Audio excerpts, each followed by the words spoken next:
लक्ष्मीनिवासनिलयं विलीनविलयं निधाय रतिवीरम् आत्मानुशासनमहं वक्षे मोक्षाय भव्यानाम्।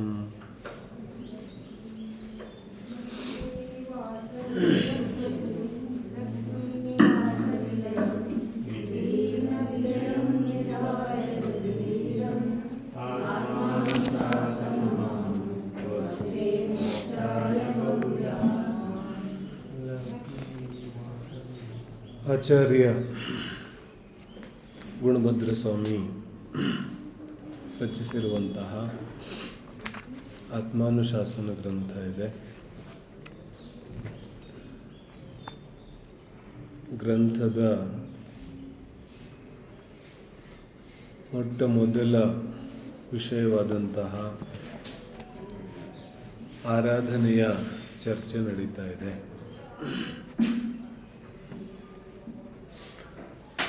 ಸಾಮಾನ್ಯವಾಗಿ ಆರಾಧನೆ ಅಂದ ತಕ್ಷಣ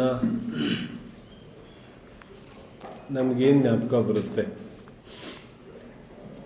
ಆರಾಧನೆ ಅನ್ನುವ ಶಬ್ದನೇ ಹೇಳುತ್ತೆ ಕಿ ಯಾವುದು ಸತತ ನಡೆಯುತ್ತೆ ಅದು ಆರಾಧನೆ. जो सतत चले वो आराधना, जो रुक रुक करके चले वो आराधना नहीं. ಆರಾಧನಾ ಹೇಗಿರುತ್ತೆ? ಸತತವಾಗಿ ನಡೆಯುತ್ತೆ. ಸತತವಾಗಿ ನಡೀಲಿಲ್ಲ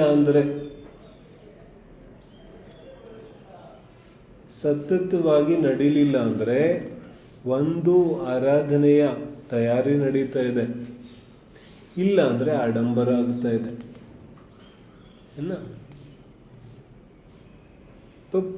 ನಾವು ಪ್ರಾರಂಭದಿಂದ ಈಗ ಶುರು ಮಾಡ್ತಾ ಇದ್ದೀವಿ. ಆಚಾರ್ಯರು ಏನು ಶುರು ಮಾಡಿದ್ದಾರೆ? ವಿಷಯ ಆರಾಧನಾ. ಆರಾಧನಾ ಶಬ್ದವೇ ಏನು ಹೇಳ್ತಾ ಇದೆ? ಯಾವುದು ಸತತವಾಗಿ ನಡೆಯುತ್ತೆ. ಸತತ ಅಂದ್ರೆ ಏನು?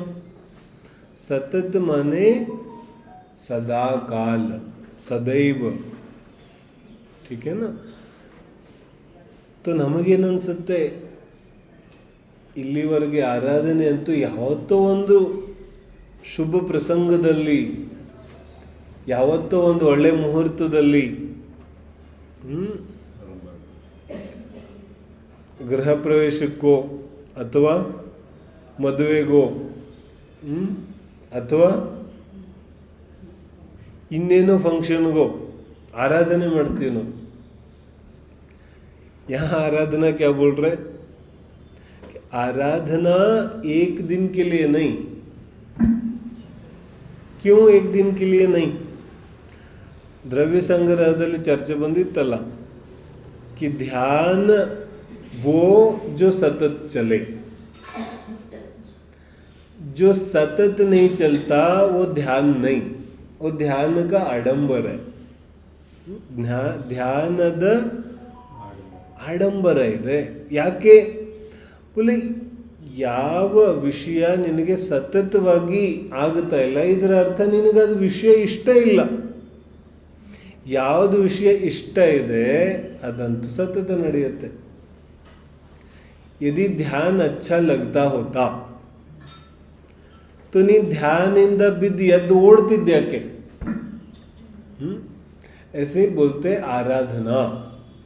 ಆರಾಧನಾ और ಧ್ಯಾನದಲ್ಲಿ ತುಂಬ ವ್ಯತ್ಯಾಸ ಇಲ್ಲ. ಆರಾಧನಾ ನನಗೆ ಇಷ್ಟ ಆಗುತ್ತೆ ಅಂದರೆ ನಾನು ಎದ್ದಿನೆಲ್ಲೂ ಹೋಗೋದಿಲ್ಲ. ಹಾಗಾದರೆ ಏನು ಮಾಡೋದು? ಎಲ್ಲ ಬಿಟ್ಬಿಡೋದು, ಬೇರೆ ಕೆಲಸನೂ ಮಾಡಬೇಕಲ್ಲ. 24 ಗಂಟೆ ನಿಮ್ಮ ಆರಾಧನೆ ತೊಗೊಂಡು ಕುತ್ಕೊಂಡ್ಬಿಟ್ರೆ ಬೇರೆ ಕೆಲಸ ಯಾವಾಗ ಮಾಡೋದು? देखो अब इसका उत्तर, ಇದರ ಉತ್ತರ ಬರ್ತಾ ಇದೆ ಈಗ. ಕಳೆದ ಶ್ಲೋಕಗಳಲ್ಲಿ ಏನು ಹೇಳಿದ್ರು? 15, 16, 17. 16, 17 ಶ್ಲೋಕದಲ್ಲಿ ಏನು ಚರ್ಚೆ ಬರ್ತಾ ಇದೆ? ಕಿ ಯಾವ ಆಸೆಗಳಿದೆ ಅಥವಾ ಮಿಥ್ಯಾತ್ವ ಅನ್ನೋ ಆತಂಕ ಇದೆ, ಆ ಮಿಥ್ಯಾತ್ವನ ಆತಂಕದಿಂದ ಸಮಸ್ಯೆ ಏನಾಗ್ತಿದೆ? ಇವನಿಗೆ ಸತತವಾಗಿ ಆರಾಧನೆ ಮಾಡೋಕ್ಕಾಗ್ತಾ ಇಲ್ಲ. ಮಿಥ್ಯಾತ್ವ ಅಂದರೆ ಮೋಹ, ಮಾಯಾ. ಜೋ ಅನ್ಯ ಭಾರತೀಯ ದರ್ಶನಗಳಿದ್ದಕ್ಕೆ ಮಾಯಾ ಅಂತ ಕರೀತಾರೆ. तो माया ಅಂದರೆ चमत्कार अथवा भूल भुलैया बोलते हैं ना, तो अंदर घुस जाओ तो पता ही नहीं चले बाहर कहाँ से आएंगे. ಏಕೆ ಒಳಗಡೆ ಹೋಗಿದ್ದೀವಿ ದಾರಿನೇ ಗೊತ್ತಾಗ್ತಾ ಇಲ್ಲ. ऐसे ಮಿಥ್ಯಾತ್ವ ಅಂದರೆ ಅತಿ ದೊಡ್ಡ सम्मोहन ಇದೆ. तो सम्मोहित ವ್ಯಕ್ತಿಗೆ ಏನು ಮಾಡೋದು ಅಂತ ಗೊತ್ತೇ ಆಗೋದಿಲ್ಲ. तो ಮಿಥ್ಯಾತ್ವದ सम्मोहನದಲ್ಲಂತೂ ಸಮಸ್ಯೆ ಆಗಿದೆ. ಅವನ ಆರಾಧನೆ ಮಾಡೋಕ್ಕೆ ಆಗುತ್ತಿಲ್ಲ. ಯಾಕಾಗ್ತಿಲ್ಲ? सम्मोहन में है. किसके वश में है? ಮೋಹ ಕೆ ವಶ ಮೇ, ಮಿಥ್ಯಾತ್ವದ ವಶದಲ್ಲಿದ್ದಾನೆ. तो ಏನೂ ಮಾಡೋಕ್ಕಾಗ್ತಿಲ್ಲ. ತುಂಬ ಪ್ರಯತ್ನ ಮಾಡಿದಾಗ ಯಾವತ್ತಾದರೂ ಒಂದು ಸ್ವಲ್ಪ ಸಮಯ, ಜೈಸೆ 1 ಗಂಟೆ ಸ್ವಾಧ್ಯಾಯ ಮಾಡಿದ್ವಿ. 1 ಗಂಟೆ ಸ್ವಾಧ್ಯಾಯ ಮಾಡೋದು ತುಂಬ ದೊಡ್ಡ ಪುರುಷಾರ್ಥ ಇದೆ. ಎಲ್ಲ ಮೋಹವನ್ನು ಬಿಟ್ಟು 1 ಗಂಟೆ ಕೂತ್ಕೋಬೇಕಲ್ಲ. तो ಸ್ವಲ್ಪ ಮೋಹವನ್ನು ಬಿಟ್ಟು ಪುರುಷಾರ್ಥ ಮಾಡ್ತಾನೆ, ಆದರೆ ಮಿಥ್ಯಾತ್ವದ ವಶದಲ್ಲಂತೂ ಇದ್ದಾನೆ. तो ಮತ್ತೆ ಪುನಃ ಮಿಥ್ಯಾತ್ವದ ಕಡೆ ಹೊರಟೋಗ್ಬಿಡ್ತಾನೆ. तो ಇದಕ್ಕೇನಂದ್ರು ಆತಂಕ. ಆತಂಕ ಕಳೆದ ಸ್ವಾಧ್ಯಾಯದಲ್ಲಿ ಎಲ್ಲರಿಗೂ ಅರ್ಥ ಆಗಿದೆ. ಆಪ್ ಜೈಸೆ ಸಮझो, ಇಲ್ಲಿಂದ ನಾವು ಎದ್ದು ಓಡ್ಬಿಡ್ತೀವಿ. तो ಓಡಿದ ತಕ್ಷಣ ಆತಂಕ ಇದೆಯಲ್ಲ, ಏನಾದರೂ आतंक इಲ್ಲದೆ ಹೋದ್ರೆ ಎಲ್ಲಿ ಹೋಗ್ತೀವಿ? यहाँ से उठकर खड़े चल दिए तो ಎಲ್ಲಿಗೆ ಹೋಗ್ತಾ ಇದ್ದೀವಿ? कहाँ गए हम लोग? ಆತಂಕ ಅರ್ಥ ಆಗ್ತಿದೆ? तो ಈಗ ಹೇಳುತ್ತಿದ್ದಾರೆ, ಯಾರು ಮೋಹವನ್ನ ಬಿಡ್ತಾನೆ ಅವನು ಸತತವಾಗಿ ಆರಾಧನೆ ಮಾಡ್ತಾನೆ. अब प्रश्न ये है कि 24 ಗಂಟೆ ಆರಾಧನೆ ಮಾಡ್ತಾ ಇದ್ರೆ ಜೀವನ ಹೆಂಗೆ ಮಾಡೋದು? ಬೇರೆ ಕೆಲಸಗಳು ಯಾವಾಗ ಮಾಡೋದು? देखो 16, 17, 18ನೇ ಶ್ಲೋಕ 18.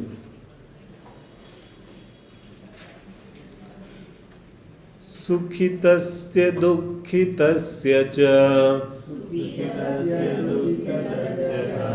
ಸುಖಿತಸ್ಯ ದುಃಖಿತಸ್ಯ ಚ ಸಂಸಾರೇ ಧರ್ಮ ಏವ ತವ ಕಾರ್ಯಃ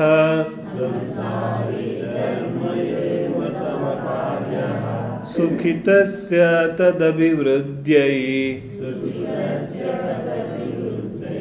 ಸುಖಿತಸ್ಯ ತದಭಿವೃದ್ಧೈ ದುಃಖಭುಜಸ್ತದುಪಘಾತಾಯ.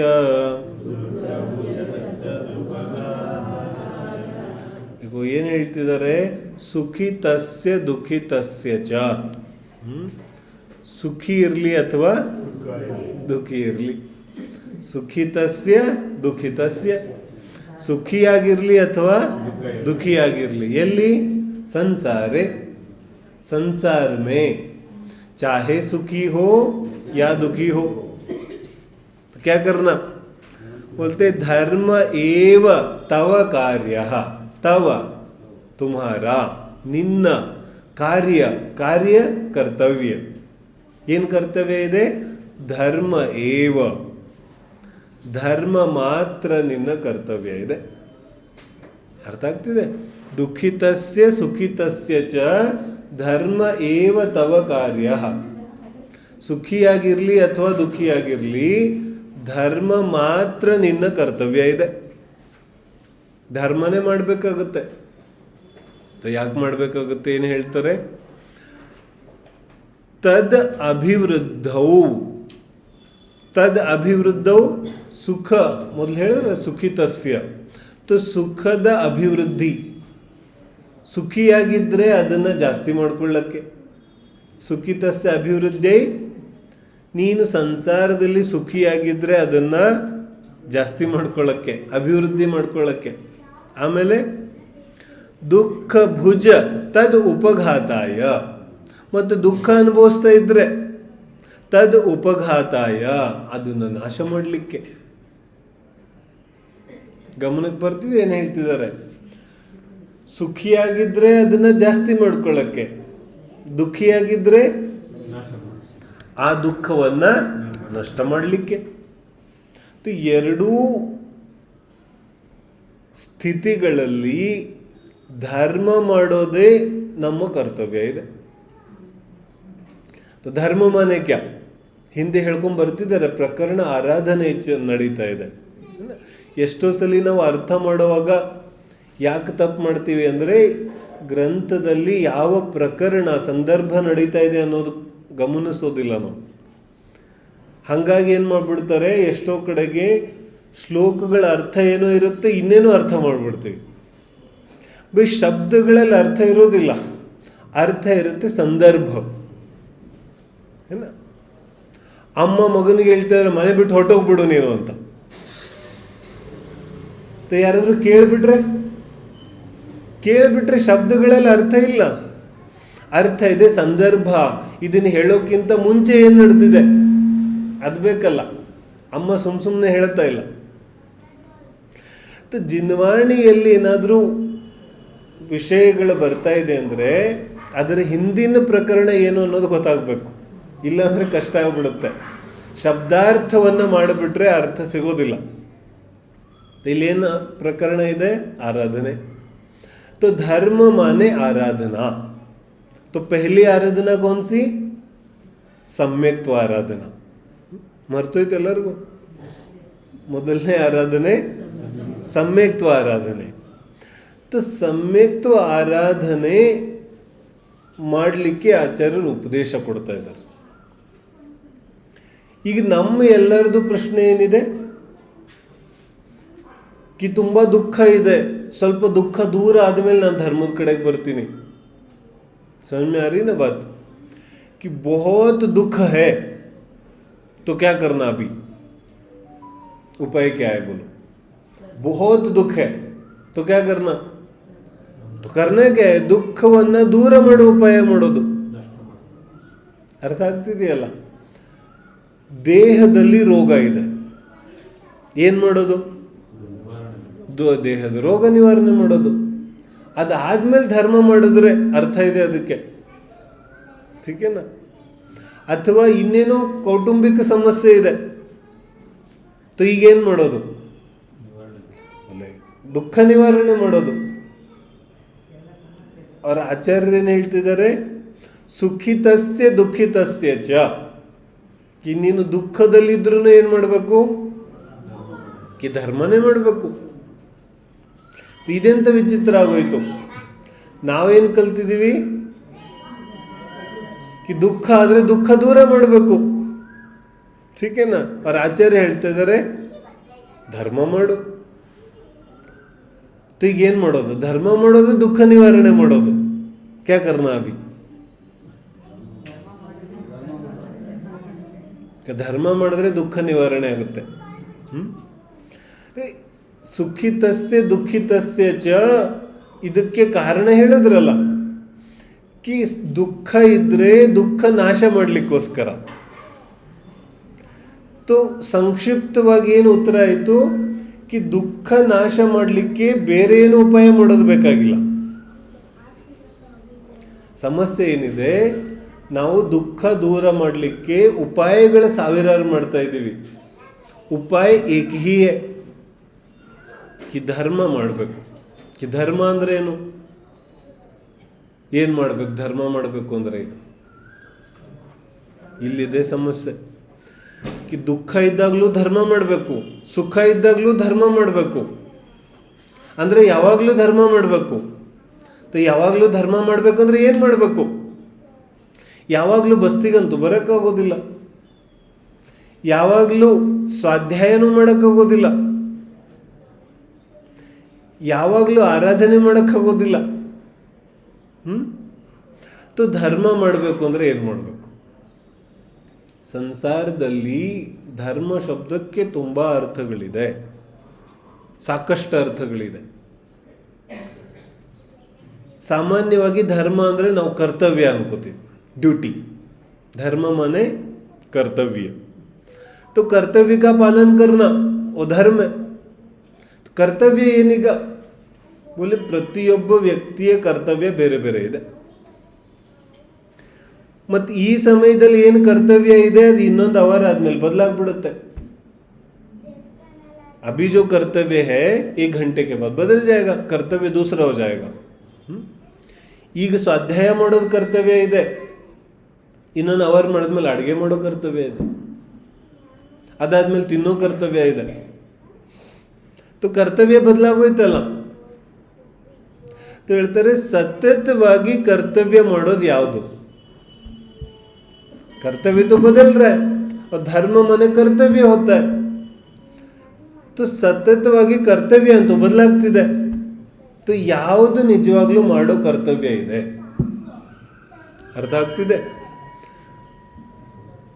ಪ್ರತಿಯೊಬ್ಬ ವ್ಯಕ್ತಿ ತನ್ನ ಕರ್ತವ್ಯ ಅಂತೂ ಮಾಡ್ತಾನೆ ಇದ್ದಾನೆ.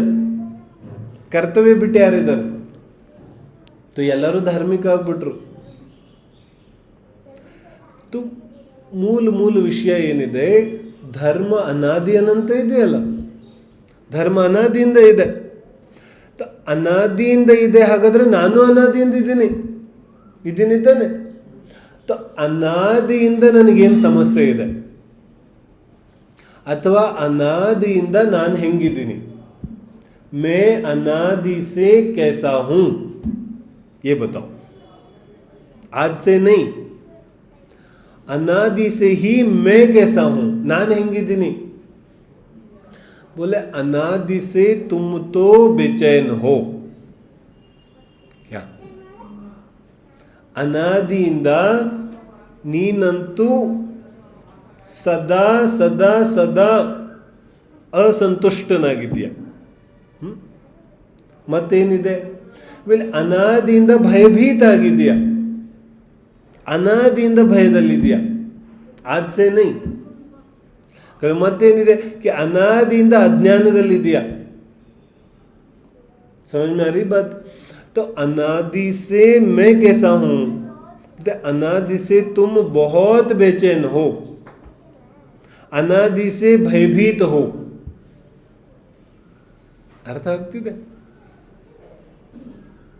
ಏಕೇಂದ್ರಿಯದಿಂದ ಪಂಚೇಂದ್ರಿಯವರೆಗೆ ಪ್ರತಿಯೊಂದು ಜೀವ ಭಯದಲ್ಲಿದೆ. ಪ್ರತಿಯೊಂದು ಜೀವ ಸಂತುಷ್ಟ ಇಲ್ಲ, ಸಮಾಧಾನ ಇಲ್ಲ. ಹಾಗಾದ್ರೆ ಈಗ ಹೇಳ್ತಿದ್ದಾರೆ, ಮೊದಲ ಸತತ ಕರ್ತವ್ಯ ಏನು ಅಂದರೆ, ಇದ್ಯಾವ ಅಶಾಂತಿ ಇದೆ, ಯಾವತ್ತಿಂದ? ಅನಾದಿಯಿಂದ ನಿನ್ನಲ್ಲಿ ಯಾವ ಅಶಾಂತಿ ಇದೆ, ಯಾವ ಗೊಂದಲ ಇದೆ, ಯಾವ ಭಯ ಇದೆ, ಈ ಅನಾದಿ ಅಶಾಂತಿಯನ್ನ ದೂರ ಮಾಡುವ ಉಪಾಯವೇ ಸತತವಾಗಿ ಮಾಡುವ ಕರ್ತವ್ಯ ಇದೆ. ये सतत कर्तव्य है ना तुम्हारा. तुम्हारा मन अनादि से अशांत है, तो उस मन को शांत करना ही कर्तव्य है, और कोई कर्तव्य होता नहीं. ಅರ್ಥ ಆಗ್ತಿದೆ? ಸತತವಾಗಿ ಮಾಡೋ ಕರ್ತವ್ಯ ಇದೆ ತಾನೇ ಇದು.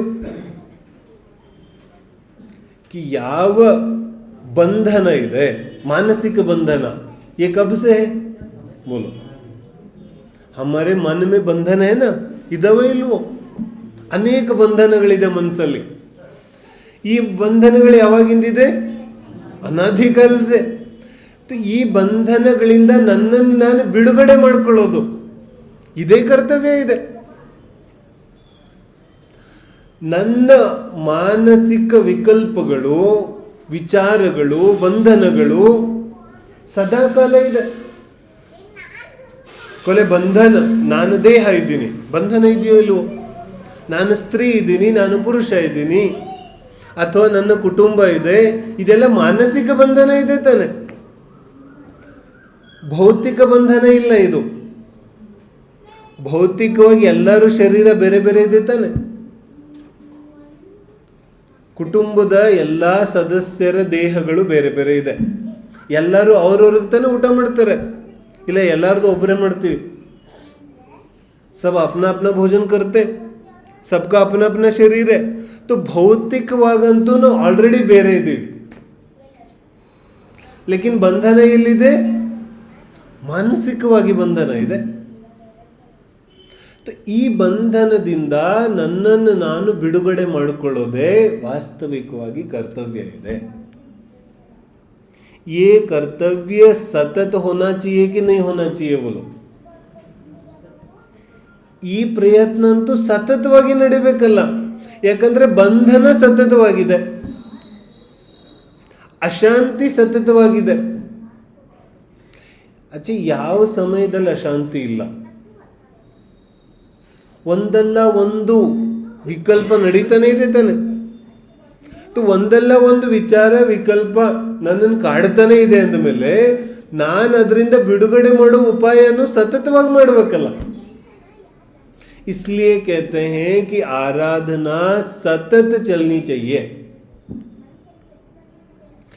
ಜ್ಞಾನಿಯ ಯಾವ ಸಮ್ಯಕ್ತ್ವ ಇದೆ ಅದು ಸತತವಾಗಿ ಅದನ್ನು ಅವನು ಕಾಪಾಡ್ಕೊಂಡಿರ್ತಾನೆ. ನಮಗೇನನ್ಸುತ್ತೆ ಒಂದು ಸಲ ಆದ್ರೆ ಅವನು ಆರಾಮಾಗಿರ್ತಾನೆ. ऐसा नहीं. ಜ್ಞಾನಿಯ ಸಮ್ಯಕ್ತ್ವ ಸತತವಾಗಿ ಕಾಪಾಡ್ಕೊಂಡಿದ್ದಾನೆ ಅವನು. ಯಾವುದರಿಂದ? ಆರಾಧನೆಯ ಮೂಲಕ. ಸತತ ಆರಾಧನಾ, ಸತತ ಪ್ರಯತ್ನ ನಡೀತಾ ಇದೆ. ಒಂದು ವಿಕಲ್ಪ ಹುಟ್ಟುತ್ತೆ, ಒಂದು ವಿಚಾರ ಹುಟ್ಟುತ್ತೆ, ಮತ್ತದೇನು ಹೇಳುತ್ತೆ? ಈ ದೇಹದ ಇಂದ್ರಿಯ ವಿಷಯಗಳು ಏನು ಬಿಡ್ತಾ ಇದೆ ಅದನ್ನು ಪೂರ್ತಿ ಮಾಡು. तो बंधन ಬಂದ್ಬಿಡ್ತಲ್ಲ. या फिर कुटुंब सदस्य, पुत्र, कलत्र, इन्होंने कुछ कह दिया तो क्या लगता है? करना तो पड़ेगा अभी, तो बंधन हो गया ना. ये सब मानसिक बंधन है. तो ಅದಕ್ಕೆ ಹೇಳ್ತಾ ಇದ್ದಾರೆ, ನಿನಗೆ ದುಃಖ ಸ್ಥಿತಿ ಇರಲಿ ಅಥವಾ ಸುಖ ಸ್ಥಿತಿ ಇರಲಿ, ಎರಡೂ ಸಮಯದಲ್ಲಿ ಧರ್ಮನೇ ಕರ್ತವ್ಯ ಇದೆ. ಹೀಗೆ ಹೇಳಿದಾಗ ಇದನ್ನು ಒಪ್ಕೊಳ್ಳೋದು ಸ್ವಲ್ಪ ಕಷ್ಟ ಆಗುತ್ತೆ. ಕ್ಯೂಂಕಿ ಸತತವಾಗಂತೂ ನಾವು ಸಾಂಸಾರಿಕ ಕೆಲಸ ಮಾಡ್ತೀವಿ, ಸಂಸಾರದ ಕೆಲಸದಿಂದ ಸ್ವಲ್ಪ ಬಿಡುಗಡೆ ಆದಾಗ ಧರ್ಮ ಮಾಡ್ತೀವಿ. ಇಲ್ಲಿ ಉಲ್ಟಾ ಹೇಳ್ತಾ ಇದ್ದಾರೆ, ಸಂಸಾರದ ಎಲ್ಲ ಕೆಲಸಗಳಲ್ಲೂ ಅತ್ಯಂತ ನಿನ್ನ ಆದ್ಯತೆಯ ಮೇರೆಗೆ ಕೆಲಸ ಇದೆ ಮುಕ್ತಿ. ಯಾರಿಗೆ ಮುಕ್ತಿ ಎಲ್ಲದಕ್ಕಿಂತ ಇಷ್ಟ ಇದೆ, ಬಿಡುಗಡೆ ಮುಕ್ತ ಜೀವನ ಯಾರಿಗಿಷ್ಟ ಇದೆ, ಅವನು ಸತತ ಆರಾಧನೆ ಮಾಡ್ತಾನೆ. ಮತ್ತು ಅದೇ ಚಿಕ್ಕ ಚಿಕ್ಕ ವಿಷಯಗಳಲ್ಲಿ, ಅದೇ ಸುಖ ದುಃಖಗಳಲ್ಲಿ ಕೂತ್ಕೊಳ್ಳೋದಿದೆ, ಉಸ್ಕೆ ಲಿಯೇ ನೈ. ಈಗ ಯುಗಾದಿ ಒಂದು ದಿನದಲ್ಲಿ ಹೇಳ್ತೀವಿ, ಆದರೆ ವರ್ಷ ಪೂರ್ತಿ ನಮ್ಮ ಭಾವನೆ ಏನಿರುತ್ತೆ ಕಿ ಸುಖ ದುಃಖ ಅಂತೂ ಜೀವನದ ಅವಿಭಾಜ್ಯ ಅಂಗ ಇದೆ. ಬರೀ ಸುಖ ಇದ್ರೂ ಚೆನ್ನಾಗಿರಲ್ಲ, ಬರೀ ದುಃಖ ಇದ್ರೂ ಎರಡೂ ಇರಬೇಕು. ಎರಡು ಯಾಕಿರಬೇಕು? ಕ್ಯೂ ದೋನೋ ಹೋನಾ चाहिए? बोलो, दोनों क्यों होना चाहिए?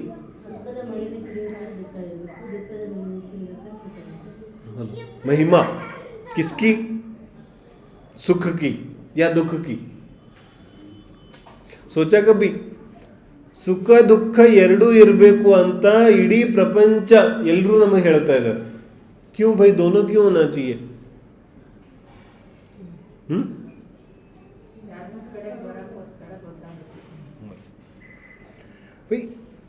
ಸಾಂಸಾರಿಕ ದುಃಖ और ಸಾಂಸಾರಿಕ ಸುಖ ಎರಡು ಸಾಂಸಾರಿಕನೇ ಇದೆ. ಮತ್ತು ಸಂಸಾರನೇ ಹೇಳ್ತಾ ಇದೆ ನಿನಗೆ ಬರೀ ಸುಖ ಸುಖ ಆದರೆ ಸರಿ ಹೋಗೋದಿಲ್ಲ. ऐसा क्यों बोल दिया? अरे ಯಾವ ಸುಖ ಇದೆ ಆ ಸುಖ ಮತ್ತು ಯಾವ ದುಃಖ ಇದೆ ಆ ದುಃಖ ಎರಡು ವಾಸ್ತವಿಕ ಇಲ್ಲ. ಸಾಂಸಾರಿಕ ಸುಖ ಕೂಡ ದುಃಖ ಇದೆ. तो ಸಂಸಾರದಲ್ಲಿ ಸಮಸ್ಯೆ ಏನಿದೆ, ಇವನಿಗೆ ಸತತವಾಗಿ ಸುಖವನ್ನು ಕೊಟ್ಟರೆ ಆ ಸುಖನೇ ದುಃಖ ಆಗ್ಬಿಡುತ್ತೆ. ಕ್ಯಾ ಯಾವುದಕ್ಕೆ ನಾವು ಪ್ರಪಂಚದಲ್ಲಿ ಸುಖ ಅಂತ ಕರಿತೀವಲ್ಲ, वो सुख इसको सदैव दे दिया जाए तो वही दुख हो जाएगा.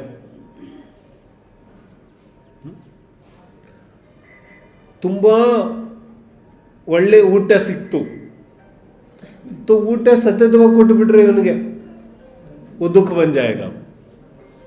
ಮಲ್ಕೊಳ್ಳೋದ್ರಲ್ಲಿ ಸುಖ ಇದೆ ತಾನೆ, तो ಇವನು 24 ಗಂಟೆ ಮಲಗಿಸ್ಬಿಟ್ರೆ वो दुख हो जाएगा. ಅರ್ಥ ಆಗ್ತಿದೆಯಲ್ಲ? अच्छा, पिकनिक को बहुत सुख ಇದೆ, तो वर्ष पूर्ति टूर पे क्या हो जाएगा, वो टूर दुख बन जाएगा. ಅರ್ಥ ಆಗ್ತಿದೆ? अच्छा, ಒಳ್ಳೆ ಬಟ್ಟೆ ಹಾಕೊಂಡ್ರೆ ಸುಖ ಆಗುತ್ತೆ, तो ಹಾಕೋ 24 ಗಂಟೆ ಹೊಸ ಹೊಸ ಬಟ್ಟೆ. ಕ್ಯಾ 1-2 ಅವರ್ ಆದಮೇಲೆ ಈ ಹೊಸ ಬಟ್ಟೆ ಏನಾಗ್ಬಿಡುತ್ತೆ, ದುಃಖ ಆಗ್ಬಿಡುತ್ತೆ. फोटो ತೆಗಿಯೋ ತನಕ ठीक है, बाद में ಅದೇ ಬಟ್ಟೆ ದುಃಖ ಆಗ್ಬಿಡುತ್ತೆ. ठीक बोल रहा हूं ना? अच्छा, ಮೇಕಪ್ ಚೆನ್ನಾಗಿರುತ್ತೆ ಎಲ್ಲಿ ತನಕ, फोटो आ जाए बस, उसके बाद ಅದೇ ಮೇಕಪ್ ದುಃಖ ಆಗ್ಬಿಡುತ್ತೆ. ಆಗತ್ತೋ ಇಲ್ವೋ? ಆಗತ್ತೆ ತಾನೆ. तो इसका अर्थ क्या हुआ कि ಸಂಸಾರದ ಸುಖ ಇವನಿಗೆ ಸತತವಾಗಿ ಕೊಟ್ಟುಬಿಟ್ರೆ ಅದು ದುಃಖ ಆಗ್ಬಿಡುತ್ತೆ. तो ದುಃಖ ಆಗ್ಬಿಟ್ರೆ ಸಮಸ್ಯೆ ಏನಿದೆ, ವೈರಾಗ್ಯ ಬಂದ್ಬಿಡುತ್ತೆ. ಬೈ ಸುಖನೂ ದುಃಖ ಆಗಿದೆ ಅಂದಮೇಲೆ ದುಃಖ ಅಂತೂ ದುಃಖನೇ ಇದೆ, ಸುಖ भी दुख बन गया तो बचा क्या, बोलो. ಅರ್ಥ ಆಗ್ತಿದೆ? दुख तो दुख नहीं है, लेकिन सुख भी दुख बन गया, तो संसार में फिर बचा क्या, तो वैराग्य हो जाएगा. तो वैराग्य ना हो इसलिए संसार क्या बोलता है, थोड़ा दुख भी चाहिए थोड़ा सुख भी चाहिए, रुक रुक के. तो ವೈರಾಗ್ಯ ಆಗೋದಿಲ್ಲ. ಯಾಕೆ? ಎರಡನ್ನೂ ನೀಟಾಗಿ ನೋಡೋದಿಲ್ಲ ಇವನು. दोनों अच्छे से दिखाई नहीं देते इसको, न सुख को देख पाता है न दुख को देख पाता है. सांसारिक बोल रहा हूं मैं, ಸಂಸಾರದ ಸುಖ ದುಃಖವನ್ನು ಕೂಡ ಕಂತೆರೆದು ನೋಡೋದಿಲ್ಲ ನಾವು. तो ಹೆಂಗೆ ವೈರಾಗ್ಯ ಆಗುತ್ತೆ? ಯಾವುದನ್ನ ನಾವು ಮಾಡ್ತಾ ಇದ್ದೀವಿ ಅದನ್ನೇ ಗಂಭೀರವಾಗಿ ನೋಡಿದ್ರೆ ಸಾಕಿದೆ. ತುಂಬಾ ದೊಡ್ಡ ಜ್ಞಾನ ಬೇಕಾಗಿಲ್ಲ. ಯಾವ ಕೆಲಸ ನಾವು ಮಾಡ್ತಾ ಇದ್ದೀವಿ ಅದನ್ನೇ ಕಂತೆರೆದು ನೋಡೋದು ಸಾಕಿದೆ. और कुछ नहीं चाहिए ಪ್ರಾಮಾಣಿಕ ರೂಪ से. ತುಂಬಾ ಸುಖ ಇದೆ ಜೀವನದಲ್ಲಿ, ಆ ಸುಖವನ್ನೇ ಕಂತೆರೆದು ನೋಡಿದ್ರೆ ಸಾಕಿದೆ. ಕುಚ್ ನೈ ರಖಾ ಉಸ್ಮೆ. ಆದರೆ ಸಮಸ್ಯೆ ಏನಿದೆ, ನಾವು ಕಂತೆರೆದು ನೋಡೋದಿಲ್ಲ. ಮತ್ತೆ ಸಮಾಜನೂ ನಮಗೆ ಅದನ್ನೇ ಕಲಿಸುತ್ತೆ ಕಿ ಜಾಸ್ತಿ ವಿಚಾರ ಮಾಡಬೇಡ. ಯಾಕೆ? ಕಿ ವಿಚಾರ ಬಂದ ತಕ್ಷಣ ವಾಸ್ತವಿಕತೆ ಕಣ್ಣು ಮುಂದೆ ಬಂದು ನಿಲ್ಲುತ್ತೆ. फिर मुश्किल हो जाएगा सुख को सुख कहना. ಸುಖವನ್ನ ಸುಖ ಅಂತ ಹೇಳೋದೇ ಕಷ್ಟ ಆಗ್ಬಿಡುತ್ತೆ. तो ಹಾಗಾಗಿ ಪ್ರಪಂಚ ಏನು ಹೇಳುತ್ತೆ, ಸ್ವಲ್ಪ ಸುಖ ಸ್ವಲ್ಪ ದುಃಖ. ಧರ್ಮ ಇದನ್ನೆಲ್ಲ ಹೇಳೋದಿಲ್ಲ. धर्म ತುಂಬ ಉನ್ನತವಾದ ವಿಷಯ ಇದೆ. उन्हें कहता कि सुख दुख दोनों होना चाहिए. धर्म का तो उपदेश है सतत सुख होना चाहिए भाई. मैं छोटे मोटे सुख में संतुष्ट नहीं. ये जो छोटे मोटे सुख आते हैं ना बीच में, ये लॉलीपॉप है. बच्चों को पकड़ा दिया, झुनझुना, तो चुप हो गया. ಧರ್ಮ ಈ ಚಿಕ್ಕ ಚಿಕ್ಕ ಸಂತೋಷದ ಹೆಸರಿಲ್ಲ. ಅರ್ಥ ಆಗ್ತಿದೆಯಲ್ಲ? ಕೆಲವರು ಬಂದು ಪ್ರಶ್ನೆ ಕೇಳ್ತಾರೆ ಕಿ ಸಂಸಾರದಲ್ಲಿ ಚಿಕ್ಕ ಚಿಕ್ಕ ಸುಖಗಳು ನಮಗೆ ಸಿಗ್ತಾ ಇದ್ರೆ ನಿಮಗೇನು ಸಮಸ್ಯೆ ಇದೆ? छोटे छोटे विषयों में तो खुशी मिलती है हमको, समस्या क्या है आपको? तो ನನಗೇನು ಸಮಸ್ಯೆ ಇಲ್ಲ.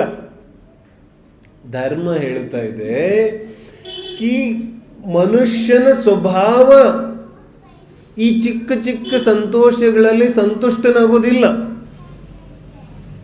मनुष्य संतुष्ट ही नहीं हो सकता इसमें, तो सुख कैसे मिलेगा? संतुष्ट हो सकता है क्या बोलो?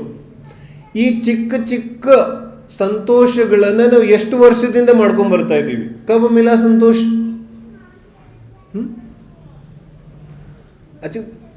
ಯಾವಾಗಿನ ಬರ್ಡೇ ಮಾಡ್ತಾ ಇದ್ದೀವಿ? ಮನೆ ಇರೇನ तो संतुष्ट कब हुए? संतुष्ट तो नहीं हुए. इसका अर्थ क्या हुआ? ಸಂತೋಷ ಸಿಗುತ್ತಾ ಇಲ್ಲ ಮನುಷ್ಯನಿಗೆ, ಸಿಗೋದು ಇಲ್ಲ. ಯಾಕಂದ್ರೆ ಮನುಷ್ಯನ ಸ್ವಭಾವ ಇದೆ ಅನಂತ, ಅಗಾಧ. ಮತ್ತೆ ನಾವು ಏನು ಕೊಡ್ತಾ ಇದ್ದೀವಿ? ಚಿಕ್ಕ ಚಿಕ್ಕ ವಿಷಯಗಳು, ಚಿಕ್ಕ ಚಿಕ್ಕ ಸಂತೋಷಗಳು. ಈ ಚಿಕ್ಕ ಚಿಕ್ಕ ಸಂತೋಷಗಳೇ ದುಃಖವನ್ನ ತಗೊಂಡ್ಬರ್ತಾ ಇದೆ. ಅರ್ಥ ಆಗ್ತಿದೆ? तो ಹಾಗಾಗಿ ಶ್ಲೋಕ ಹೇಳುತ್ತಾ ಇದೆ, ಸುಖ ದುಃಖ ಎರಡೂ ಪ್ರಸಂಗಗಳಲ್ಲಿ ಧರ್ಮ ಆರಾಧನೆ ಮಾಡು. ಇದರ ಅರ್ಥ ಏನು? ಇದರ ಅರ್ಥ ಇಲ್ಲಿ ಬರುವಂತಹ ಸುಖ ದುಃಖವನ್ನ ನೀನು ಪರಿಗಣಿಸಬೇಡ, ನೀನು ಇವುಗಳನ್ನು ನೋಡಬೇಡ. ಇಲ್ಲಿ ನೋಡಿದ ತಕ್ಷಣನೇ ನೀನು ಸಿಕ್ಕಾಕೊಂಡ್ಬಿಡ್ತೀಯ. ಜೈಸೆ ಯಾರಾದರೂ ಪ್ರಯಾಣ ಮಾಡ್ತಾ ಇದ್ರೆ ಅವನಿಗೇನು ಹೇಳ್ತಾರೆ, 5 ಅವರ್ ಇದೆ, 60 ಸ್ಪೀಡಲ್ಲಿ ಹೋದ್ರೆ 5 ಅವರಲ್ಲಿ ಹೋಗಿ ತಲುಪ್ತೀಯ. ಮಧ್ಯೆ ಎಲ್ಲೂ ನಿಂತ್ಕೋಬೇಡ. ಮಧ್ಯೆ ನಿಂತ್ಕೊಂಡ್ಬಿಟ್ರೆ ಪ್ರಯಾಣ ತಲುಪೋದು ಕಷ್ಟ ಇದೆ. ಹಾಗೇನೆ ಹೇಳ್ತಾ ಇದ್ದಾರೆ ಕಿ ಮುಕ್ತನಾಗ್ಬಿಟ್ರೆ ಅನಂತ ಸುಖ ಸಿಗೋದಿದೆ. ಅನಂತ ಸುಖ ಮನೆ ಮುಕ್ತ ಜೀವನ. ಮುಕ್ತ ಜೀವನ ನಡೆಸೋದಾದ್ರೆ ಈ ಸುಖ ದುಃಖಗಳನ್ನ ಗಮನಕ್ಕೆ ತಗೋಬೇಡ. ಇದು ಸ್ವಲ್ಪ ಸಮಯಕ್ಕೆ ನಿನ್ನನ್ನ ಸಂಮೋಹನದಲ್ಲಿ ಇಟ್ಬಿಡುತ್ತೆ. बाद में छूमंतर गायब हो जाएगा, वहां कुछ दिखेगा नहीं.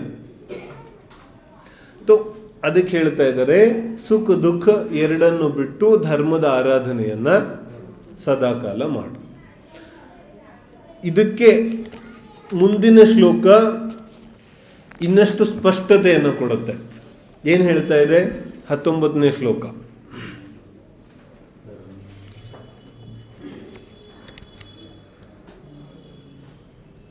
ಧರ್ಮಾರಾತ್ಮರೂಣಾಂ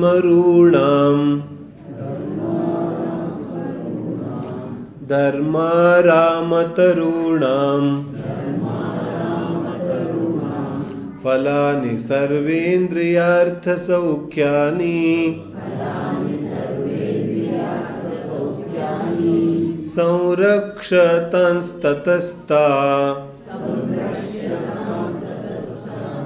ನ್ಯುಚ್ಚಿನ್ನು ಯೈಸ್ತೈರುಪಾಯೈಸ್ತ್ವಂ.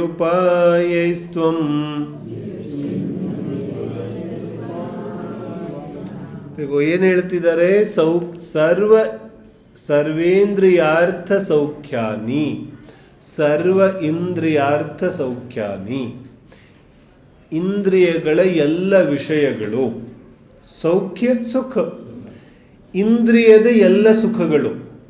ಇಂದ್ರಿಯದ ಸುಖಗಳು ಅಂದರೆ ಕಣ್ಣು ಕಿವಿ ಮೂಗು ಬಾಯಿಗೆ ಏನು ಬೇಕಾಗಿದೆ, ಆ ಇಂದ್ರಿಯದ ಎಲ್ಲ ಸುಖಗಳು ಧರ್ಮ ರಾಮ ತರುಣಾಂ, ಧರ್ಮವೆಂಬ ವೃಕ್ಷದ ಫಲಾನಿ, ಫಲಗಳಿದೆ. ಅವೆಲ್ಲ ಧರ್ಮವೆಂಬ ವೃಕ್ಷದ ಫಲಗಳಿದೆ. ತತಃ, ಆದ್ದರಿಂದ ಆ ವೃಕ್ಷಗಳನ್ನ ಯೈಹಿ ತೈಹಿ ಉಪಾಯೈಹಿ, ಅಂದರೆ ಯಾವುದಾದ್ರೂ ಉಪಾಯದಿಂದ ಏನು ಮಾಡಬೇಕು? ಯೈಹಿ ತೈಹಿ ಉಪಾಯೈಹಿ ಸಂರಕ್ಷಣೆಯನ್ನ ಮಾಡು. ತ್ವಂ, ನೀನು, ತಾನಿ, ಆ ಫಲಗಳನ್ನು ಉಚ್ಚಿನು ಆಯ್ಕೆ ಮಾಡು. ಚುನೋ,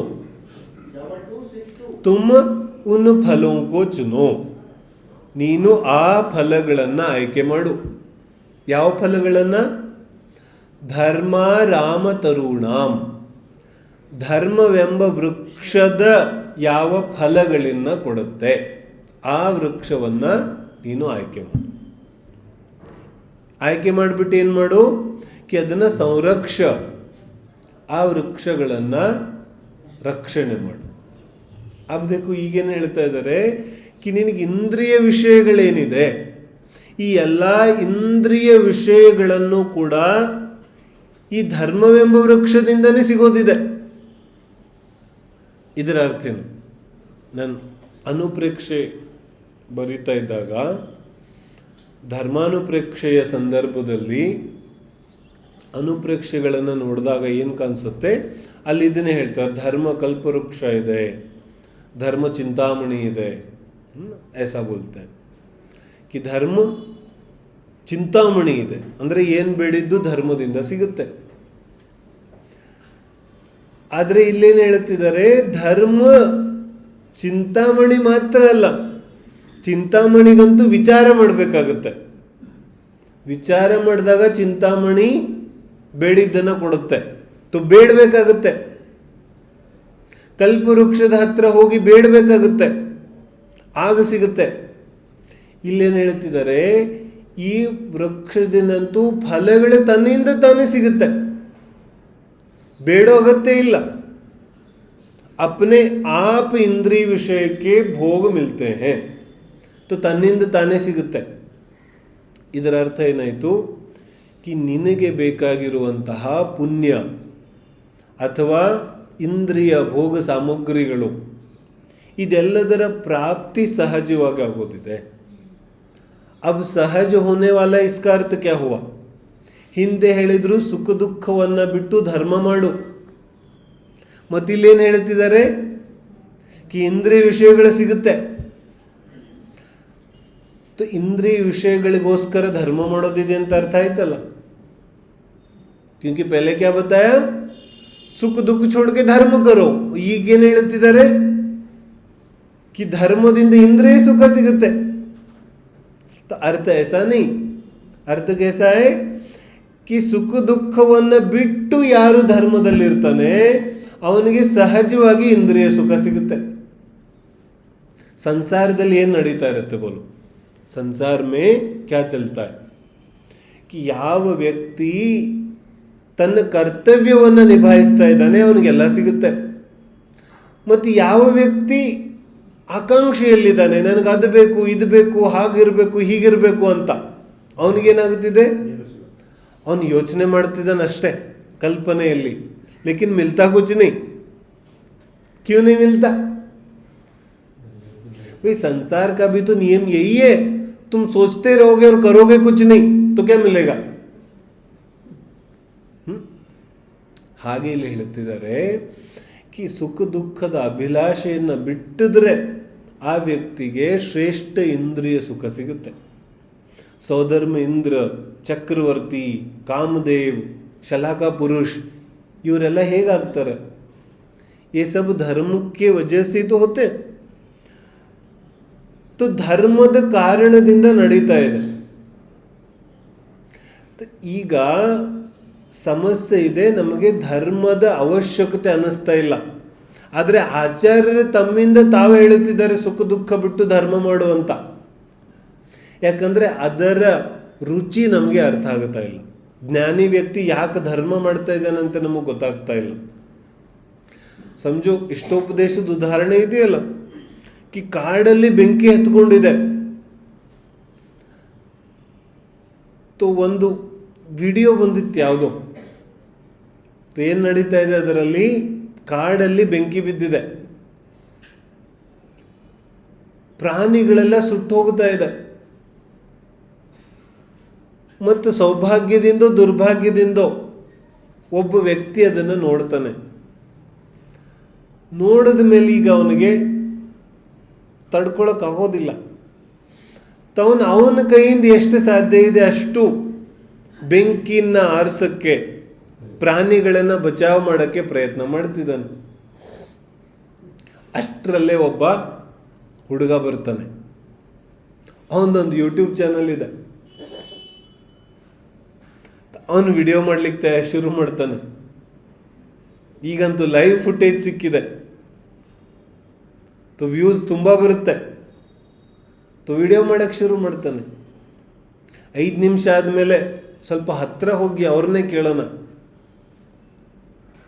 ಹತ್ತಿರ ಹೋಗಿ ಕೇಳ್ತಾನೆ, ಯಾಕೆ ಮಾಡ್ತಾ ಇದ್ದೀರಿ ನೀವು ಇದನ್ನೆಲ್ಲ? ಅವನು ಹಿಂಗೆ ನೋಡ್ತಾನೆ, ಏನು ಉತ್ತರ ಕೊಡೋದಿಲ್ಲ. ಅವನೇನು ಮಾಡ್ತಾನೆ. ಇವನಿಗೆ ಅರ್ಥ ಆಗೋದಿಲ್ಲ. ಇವನು ಮತ್ತೆ ಪುನಃ ಹತ್ತಿರ ಹೋಗ್ತಾನೆ, ಮತ್ತೆ ಪುನಃ ಕ್ವಶನ್ ಚೇಂಜ್ ಮಾಡಿ ಕೇಳ್ತಾನೆ, ಇದನ್ನೆಲ್ಲ ಮಾಡೋದ್ರ ಹಿಂದೆ ನಿಮ್ಮ ಉದ್ದೇಶ ಏನು? ಅವನಿಗೆ ತಿರುಗು ನೋಡೋದಿಲ್ಲ. ಅವನೇನು ಮಾಡ್ತಾ ಇದ್ದಾನೆ ಅದನ್ನೇ ಮಾಡ್ತಾ ಇರ್ತಾನೆ. ಮಾಡ್ತಾ ಮಾಡ್ತಾ ಮಾಡ್ತಾ 1 hour ಆಗುತ್ತೆ. ಕಾಡ್ಗಿಚ್ಚು, ಕಾಡಲ್ಲಿರೋ ಬೆಂಕಿ, ಅದರಲ್ಲಿ 1 hour ಅವನು ಕೆಲಸ ಮಾಡ್ತಾ ಇದ್ದಾನೆ.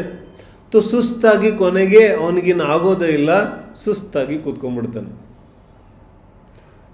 ಕೂತ್ಕೊಳ್ಳೋಷ್ಟರಲ್ಲೇನೆ ಇನ್ನೂ ಸುಮಾರು ಪ್ರಾಣಿಗಳು ಸಾಯ್ತಾ ಇದೆ. ಇವನ ಸುತ್ತಮುತ್ತ ಬೆಂಕಿ ಇದೆ, ಆದ್ರೆ ಇವನು ಹೊರಗೆ ಬರೋಕ್ಕೂ ಆಗುತ್ತಾ ಇಲ್ಲ, ಒಳಗಡೆನೆ ಕೂತ್ಕೊಂಡ್ಬಿಟ್ಟಿದ್ದಾನೆ. ಈಗೇನಾಗ್ಬಿಡುತ್ತೆ, ಈ ಹುಡುಗನ ಕೈಯಲ್ಲಿರೋ ಕ್ಯಾಮ್ರಾ ಅಲ್ಲೇ ಬಿದ್ದುಬಿಡುತ್ತೆ. ಇವ್ ನೋಡ್ತಾನೆ, ಎಲ್ಲಿಗೆ ಓಡ್ತಾನೆ? ಆ ವ್ಯಕ್ತಿಯನ್ನ ಬಚಾವ್ ಮಾಡಲಿಕ್ಕೆ. ಆ ವ್ಯಕ್ತಿಯನ್ನ ಬಚಾವ್ ಮಾಡಿಕೊಂಡು ಹೊರಗಡೆ ತಂದು ಕೂರಿಸ್ತಾನೆ. ಮತ್ತೆ ಪುನಃ ನೀವು ಕೂತ್ಕೊಳ್ಳಿ, ಇಲ್ಲಿ ನಾನು ಮಾಡ್ತೀನಿ ಅಂತ ಹೊರಟ್ಬಿಡ್ತಾನೆ. ಈಗ ಅವನು ಎಲ್ಲ ಪ್ರಾಣಿಗಳನ್ನ ಬಚಾವ್ ಮಾಡಲಿಕ್ಕೆ ಶುರು. 5 ನಿಮಿಷ ಆದ್ಮೇಲೆ ಇಲ್ಲಿ ಕೂತಿದ್ನಲ್ಲ, ಇವನ್ ಕ್ಯಾಮ್ರಾ ತಗೊಂಡು ಹೋಗ್ತಾನೆ. ಅವನು ಕೇಳ್ತಾನೆ, ಇದನ್ನೆಲ್ಲ ಯಾಕೆ ಮಾಡ್ತಾ ಇದ್ದೀರಾ? ಪ್ರಶ್ನೆ ಕೇಳಿದ ತಕ್ಷಣ ಅವನಿಗೆ ಆಶ್ಚರ್ಯ ಆಗುತ್ತೆ. ಏನು ಆಶ್ಚರ್ಯ ಆಗುತ್ತೆ? ಈ ಪ್ರಶ್ನೆಯನ್ನ ಕೇಳೋದೇ ಇಷ್ಟು ವಿಚಿತ್ರ ಇದೆ. ये कोई पूछने वाला प्रश्न है? ये पूछने वाला प्रश्न है? बिल्कुल भी नहीं. लेकिन उसको पता कब चला? ಅವನಿಗೆ ಯಾವಾಗ ಅರಿವಾಯಿತು? जब वो स्वयं कूदा. तब तक उसको क्या लग रहा था? ये क्यों कर रही है फालतू में? जब वो स्वयं कूदा तब उसको पता चला कि ये क्यों कर रहे थे. ಅರ್ಥ ಆಗ್ತಿದೆ? ಆಚಾರ್ಯರು ಒಂದಲ್ಲ ಒಂದು ರೀತಿಯಲ್ಲಿ ಇದನ್ನೇ ಹೇಳ್ತಿದ್ದಾರೆ, ಕಿ ಎಲ್ಲಿವರೆಗೆ ನೀನು ನಿನ್ನ ಬುದ್ಧಿಯಿಂದ ಧರ್ಮದಲ್ಲಿ ಪ್ರವೇಶ ಮಾಡೋದಿಲ್ಲ, ಅಲ್ಲಿವರೆಗೆ ನಿನಗೆ ಜ್ಞಾನಿಯ ಅಭಿಪ್ರಾಯ ಅರ್ಥ ಆಗೋದಿಲ್ಲ, ನಿನಗೆ ಆಚಾರ್ಯರ ವಚನಗಳ ಅರ್ಥ ಆಗೋದಿಲ್ಲ, ನಿನಗೆ ಜ್ಞಾನಿಯ ಕರ್ಮಗಳ ಅರ್ಥ ಆಗೋದಿಲ್ಲ. ಕ್ಯೂ ಗರ್ರ ನಿಜವಾಗಿ ನಮಗೆ ಅರ್ಥ ಮಾಡ್ಕೊಳ್ಳೋದಿದ್ರೆ ಜ್ಞಾನಿ ವ್ಯಕ್ತಿಯ ಜೊತೆಗೆ ಇರಬೇಕು ಅಥವಾ ಶಾಸ್ತ್ರಗಳ ಜೊತೆಗಿರಬೇಕು, ಅವಾಗ ತಾನೇ ಅರ್ಥ ಆಗೋದು. ಇಲ್ಲಿ ಜ್ಞಾನಿಯ ಅಭಿಪ್ರಾಯ ಏನಿದೆ, ಇಂದ್ರಿಯ ಭೋಗ ಈ ವ್ಯಕ್ತಿಗೆ ಬೇಕಾಗಿದೆ. ಯಾಕೆ ಬೇಕಾಗಿದೆ? बोले जीवन तो ನಡೆಸಬೇಕಲ್ಲ, ಅಭಿಲಾಷ नहीं है, लेकिन जीवन तो चलना चाहिए ना. तो ಜೀವನ ನಡೆಸಲಿಕ್ಕೆ ಯಾವ ಭೋಗಗಳು ಬೇಕಾಗಿದೆ ಅದಂತೂ ಸಹಜವಾಗಿ ಸಿಗುತ್ತೆ, कुछ कठिन नहीं होता.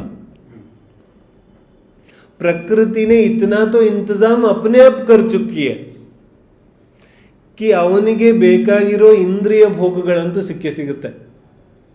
ठीक है ना. ಆದರೆ ಸಮಸ್ಯೆ ಏನಿದೆ, ನಾವು ಪ್ರಾಮಾಣಿಕವಾಗಿ धर्म ಅಂದ್ರೆ ಕರ್ತವ್ಯ ಮಾಡೋದಿಲ್ಲ, प्रामाणिक रूप से कर्तव्य का पालन नहीं करते हम. और जीव का कर्तव्य क्या है? ಅಶಾಂತ ಮನಸ್ಸನ್ನ ಶಾಂತಗೊಳಿಸೋದು, ಭಯಭೀತನಾದ ಮನಸ್ಸನ್ನ ನಿರ್ಭಯಗೊಳಿಸೋದು, ಇದು ಜೀವಿಯ ಕರ್ತವ್ಯ ಇದೆ.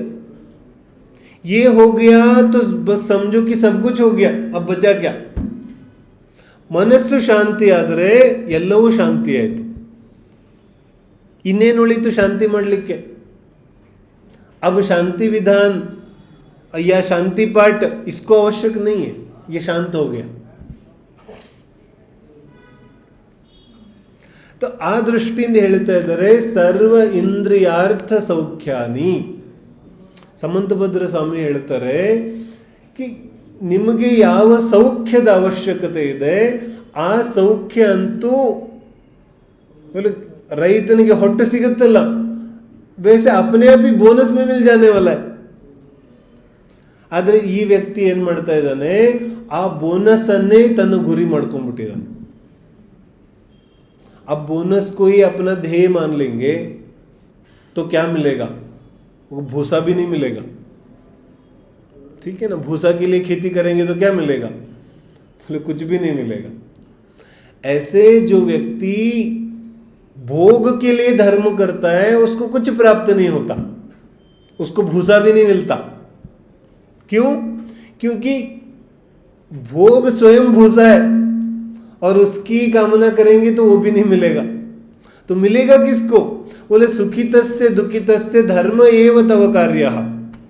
ಸುಖ ದುಃಖ ಎರಡೂ ಪ್ರಸಂಗದಲ್ಲಿ ಧರ್ಮ ಮಾತ್ರ ನಿನ್ನ ಕರ್ತವ್ಯ ಇದೆ.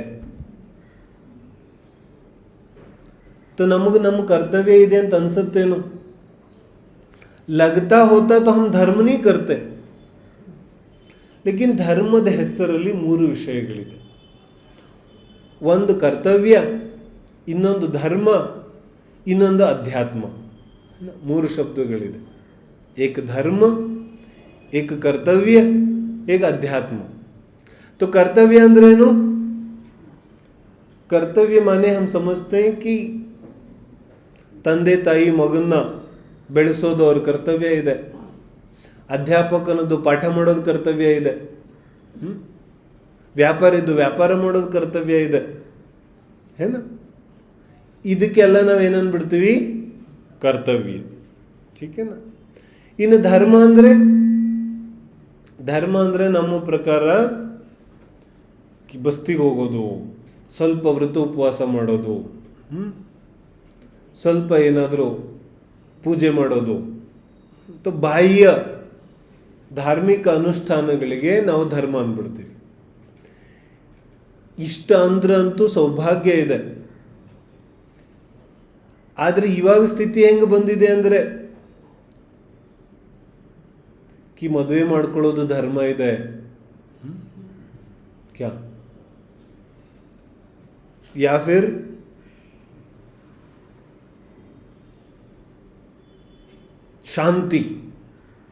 ಶಾಂತಿ ಮನೆ ವಿವಿಧ ಪ್ರಕಾರದಿಂದ ಯಂತ್ರ ತಂತ್ರ ಮಂತ್ರ ಮಾಡೋದು ಧರ್ಮ ಇದೆ. ಕ್ಯಾ ತೆಂಗಿನಕಾಯಿ ಮಂತ್ರಿಸ್ತಾ ಇದ್ದೀವಿ, ಅಮಾವಾಸ್ಯೆ ದಿನ ಪೂಜೆ ಮಾಡ್ತಾ ಇದ್ದೀವಿ. ಇದೆಲ್ಲ ಏನಿದೆ, ಇಸ್ಕೋ ಧರ್ಮ ಬೋಲ್ತೀಯ. ಇನ್ನೂ ಅನೇಕ ಪ್ರಕಾರದ ಧರ್ಮಗಳಿದೆ. ಎಷ್ಟು ಪ್ರಕಾರದ ಧರ್ಮ ಇದೆ ಪ್ರಪಂಚದಲ್ಲಿ. किसी भी विषय को उठा करके धर्म बोल देते हैं हम लोग.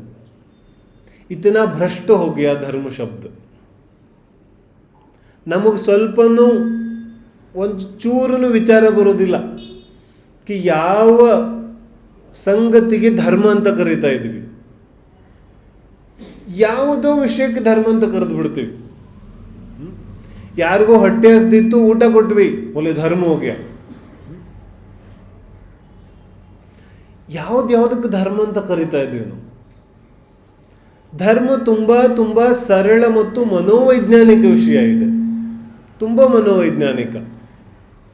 ಅದೇನು ಹೇಳ್ತಾ ಇದೆ ಕಿ ನೀನು ಮೊದಲು ಅಶಾಂತ ಇದೆಯಾ, ನಿನ್ನನ್ನು ನೀನು ಶಾಂತಗೊಳಿಸು. तुम शांत नहीं हुए तो तुम जो कुछ करोगे सब अशांति के कारण होगा. क्या ನೀನು ಅಶಾಂತವಾಗಿದ್ರೆ ನೀನು ಮಾಡೋದೆಲ್ಲ ಅಶಾಂತಿಗೆ ಕಾರಣ ಆಗೋದಿದೆ. उससे किसी को कुछ भला नहीं होगा. ಯಾರಿಗೂ ಒಳ್ಳೇದಾಗೋದಿಲ್ಲ ಅದರಿಂದ. ಯಾಕಂದ್ರೆ ನೀನೇ ಅಶಾಂತವಾಗಿದೆಯಾ. ಒಬ್ಬ ವ್ಯಕ್ತಿ ಮನಸ್ಸೊಳಗಡೆ ಅನೇಕ ಸ್ವಾರ್ಥಗಳನ್ನು ಇಟ್ಕೊಂಡಿದ್ದಾನೆ ಮತ್ತು ಬಂದು ಕೆಲಸ ಮಾಡ್ತಾ ಇದ್ದಾನೆ. ಕೆಲಸ ಹೆಂಗಾಗುತ್ತೆ? वो काम तो बिगड़ जाएगा ना. क्यों बिगड़ेगा? ಸ್ವಾರ್ಥಿಯೇ. ಗೌರ್ಮೆಂಟ್ ಕೆಲಸಗಳೆಲ್ಲ ಯಾಕೆ ಹಾಳಾಗುತ್ತೆ? ಇಲ್ಲ, ಸ್ವಾರ್ಥ ಇದೆ. ಸಮझ में आ रही बात? तो ಅಧ್ಯಾತ್ಮ ಏನಿದೆಯಲ್ಲ ಶಬ್ದ, ಅದರ ಅರ್ಥನೇ ಗೊತ್ತಿಲ್ಲ ನಮಗೆ. ಅದು ಪ್ರಕಟ ಆಗೋದಂತೂ ದೂರ ಇದೆ. ನಾವು ಸ್ವಲ್ಪ ಧರ್ಮ ಮಾಡ್ತೀವಿ. ಮತ್ತು ಧರ್ಮ ಅಂದರೆ ಸಂಸ್ಕೃತಿ. ಈಗ 100 ವರ್ಷದಿಂದ ಏನು ಕಲ್ತಿದ್ದೀವಲ್ಲ ನಾವು, ಅದನ್ನು ಧರ್ಮ ಅನ್ಕೊಂಡ್ಬಿಟ್ಟಿದ್ದೀವಿ. ಉಸ್ಕೋ ಧರ್ಮ ಬೋಲ್ತೆ. 100-150 ವರ್ಷದಿಂದ ಏನು ಪರಂಪರೆ ಬರ್ತಾ ಇದೆಯಲ್ಲ, ಅದಕ್ಕೆ ಸಂಸ್ಕೃತಿ ಅಂತಾರೆ. ಬಟ್ ಅದನ್ನೇ ನಾವು ಧರ್ಮ ಅನ್ಕೊಂಡ್ಬಿಟ್ಟಿದ್ದೀವಿ. वो धर्म नहीं है, वो ಸಂಸ್ಕೃತಿ है. ಬ್ರಿಟಿಷರು ಬಂದಿದ್ರು, ರಾಜರ ಆಳ್ವಿಕೆ ಇತ್ತು. ಇದರ ಒಂದು ಪ್ರಭಾವದಿಂದ ಏನು ಒಂದು ಪರಂಪರೆ ಶುರು ಆಯ್ತಲ್ಲ, ಅದನ್ನೇ ಧರ್ಮ ಅಂದ್ಬಿಟ್ವಿ. वो धर्म नहीं है, वो संस्कृति है. कैसे कपड़े पहनना, कौन सा भोजन करना, ना भक्षा भक्ष की तो विचार दूसरी है. लेकिन सामान्य रूप से ಇದೆಲ್ಲ ಏನಿದೆ, ಪರಿಸ್ಥಿತಿಗಳ ಅನುಸಾರವಾಗಿ ಮನುಷ್ಯ ಅದನ್ನು ಬೆಳೆಸ್ಕೊಂಡ್ ಬರ್ತಾನೆ. ಬಟ್ ಅದಕ್ಕೆ ನಾವು ಧರ್ಮ ಅಂತ ಕರೆದು ಬಿಡ್ತೀವಿ. ಓ ಧರ್ಮನೇ. तो ಅದಕ್ಕೆ 3ನೇ ಶಬ್ದ ಹೇಳಿದೆ ನಾನು, ಅಧ್ಯಾತ್ಮ. तो अध्यात्म ಅಂದರೆ वो असली विषय है.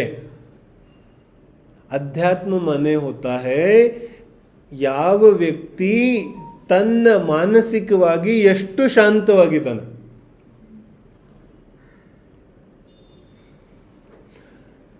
जो व्यक्ति जितना शांत है वो उतना आध्यात्मिक है. और जो व्यक्ति जितना उछल कूद कर रहा है ना, वो उतना अधार्मिक है, वो उतना रागी द्वेषी है. तो जिनवानी अशांति, ಭಯ, ಲೋಭ, ಇದಕ್ಕೆಲ್ಲದಕ್ಕೂ ಒಂದೇ ಶಬ್ದ ಹೇಳುತ್ತೆ, ಮೋಹ ಅಥವಾ ಮೋಹ ರಾಗ ದ್ವೇಷ. ಲೋಭ ಇದೆಯಲ್ಲ, ಸ್ವಾಧ್ಯಾಯದಲ್ಲಿ ಕೂತ್ಕೊಂಡಾಗ್ಲೂ ಲೋಭ ಇದೆ.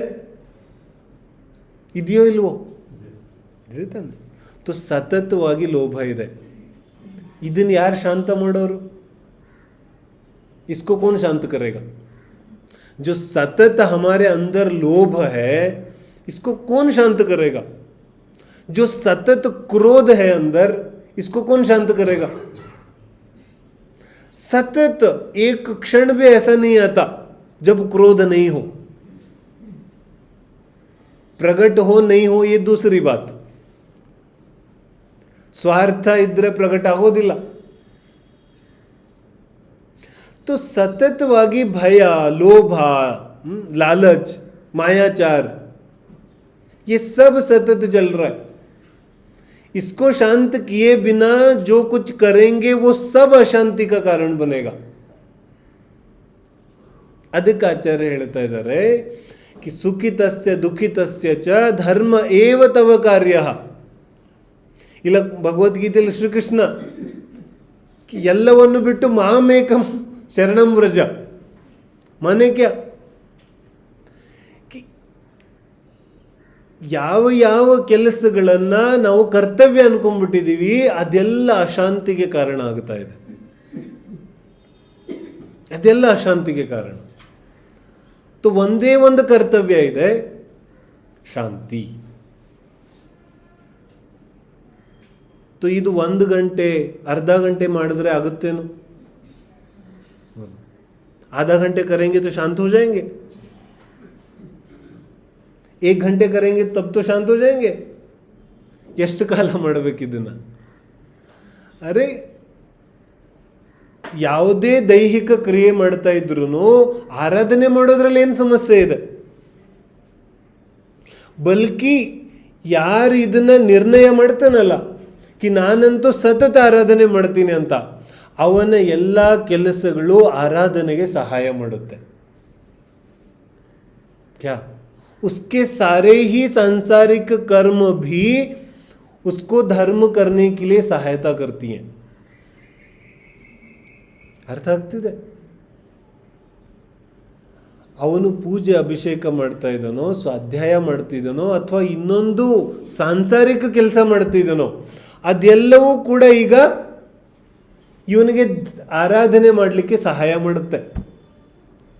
ಯಾಕಂದರೆ ಸತತ ಆರಾಧನೆಯ ಅರ್ಥ ಸತತ ಜಾಗೃತಿ. ಕ್ಯಾ सतत आराधना माने सतत जागृत, अलर्ट, सावधान.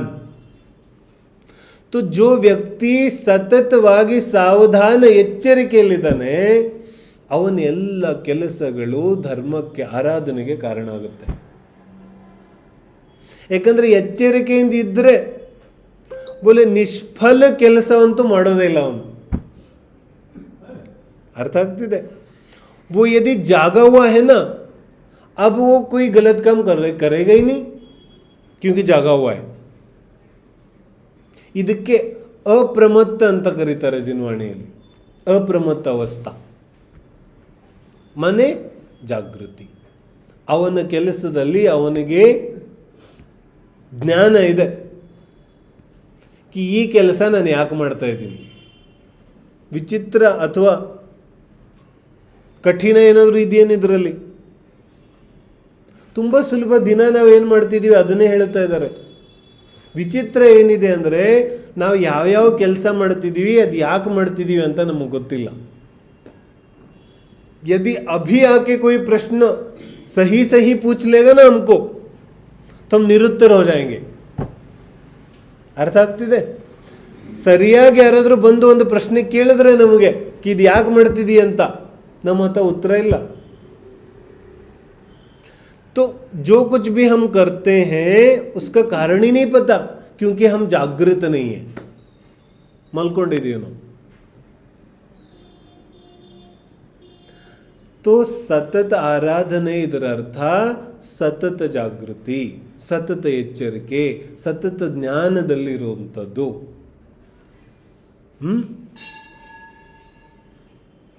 ಇದು ವಿಷಯ ಇದೆ.